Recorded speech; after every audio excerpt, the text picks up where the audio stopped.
Shalom saudara yang dikasihi Tuhan, haleluya. Saya sungguh bersyukur hari ini adalah hari terakhir di bulan September tanggal 30 2024. Tuhan menyertai kita semua. Bahkan sepanjang bulan ini saya bersyukur saya diberikan kesempatan untuk sharing firman Tuhan dalam renungan malam dengan tema mengelola hidup. Ada 30 konsep yang sudah saya share dari firman Tuhan, dan biarlah ini menjadi ingatan bagi kita semua sehingga kita bisa mengelola hari-hari kita, hidup kita dengan baik. Dan hari ini sebelum kita menutup hari kita dengan tidur dan istirahat, kita sama-sama merenungkan firman lagi. Saya beri judul hidup fokus terhadap Kristus. Kalau kita mau mengelola hidup kita dengan baik, maka fokus hidup kita harus diperbaiki. Ada banyak orang yang tidak bisa fokus dalam hidupnya karena dia memikirkan banyak hal yang bukan dari Tuhan. Ada orang yang terlalu fokus terhadap karirnya, ada orang yang fokus terhadap keluarganya saja, namun dia lupa bahwa fokus hidup dia atau orang itu harus kepada Kristus, Juru Selamat yang ajaib. Kita akan membaca ayatnya dalam Ibrani 12 ayat 2 yang berkata demikian. Marilah kita melakukannya dengan mata yang tertuju kepada Yesus, yang memimpin kita dalam iman dan yang membawa iman kita itu kepada kesempurnaan, yang dengan mengabaikan kehinaan tekun memikul salib, ganti sukacita yang disediakan bagi Dia, yang sekarang duduk di sebelah kanan takhta Allah.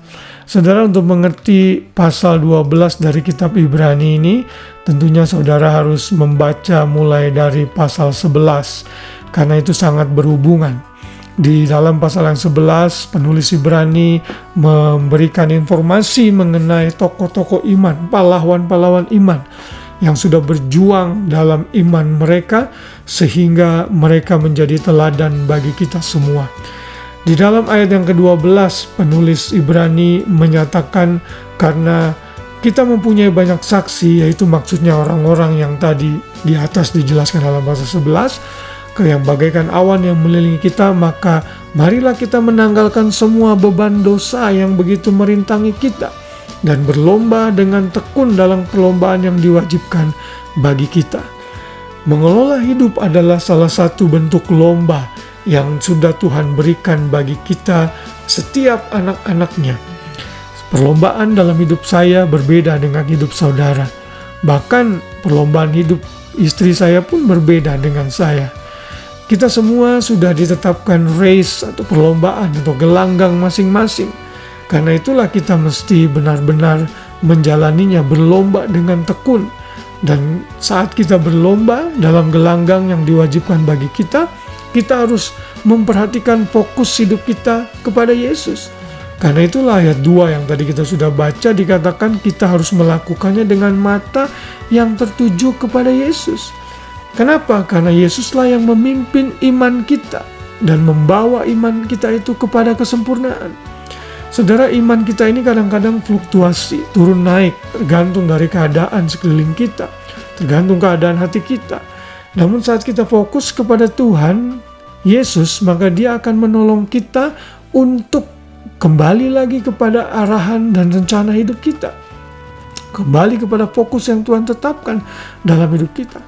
Tuhan Yesus begitu fokus dalam panggilannya. Dia memikul salib sebagai ganti sukacita yang seharusnya Dia terima sebagai anak Allah.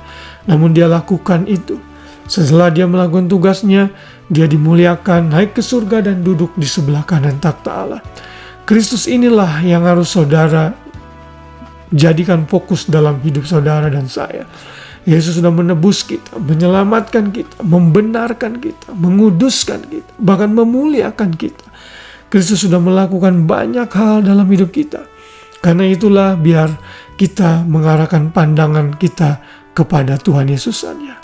Jangan mengarahkan pandangan hidup saudara, fokus saudara kepada pasangan saudara, kepada orang tua saudara, anak-anak, pemerintah, atau kepada siapapun juga. Karena mereka punya potensi untuk mengecewakan. Saya percaya saudara sudah mengalami kekecewaan dari banyak orang di sekeliling saudara.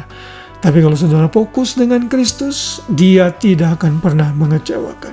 Bahkan Kristus akan menolong kita, membangkitkan iman kita menuju kepada kesempurnaan.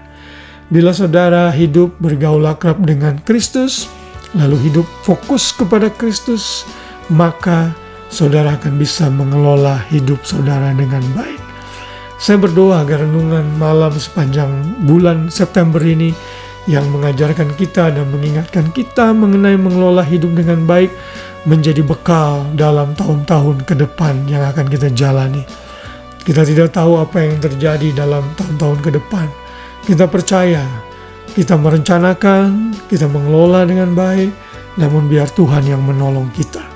Kita percaya bersama dengan Tuhan Yesus yang menjadi fokus hidup kita akan cakap menanggung segala perkara. Kiranya renungan malam sepanjang bulan September ini memberkati kita semua, sehingga kita bisa mengelola hidup kita dengan baik. Selamat malam, selamat beristirahat. Biar kasih Tuhan Yesus memenuhi hati kita, dan besok pagi kita bangun siap lagi melaksanakan aktivitas seperti biasa dengan sukacita di bulan yang baru, bulan Oktober, dengan tema yang baru tentunya dalam renungan malam yang saya bagikan ini. Tuhan Yesus memberkati kita semua. Shalom.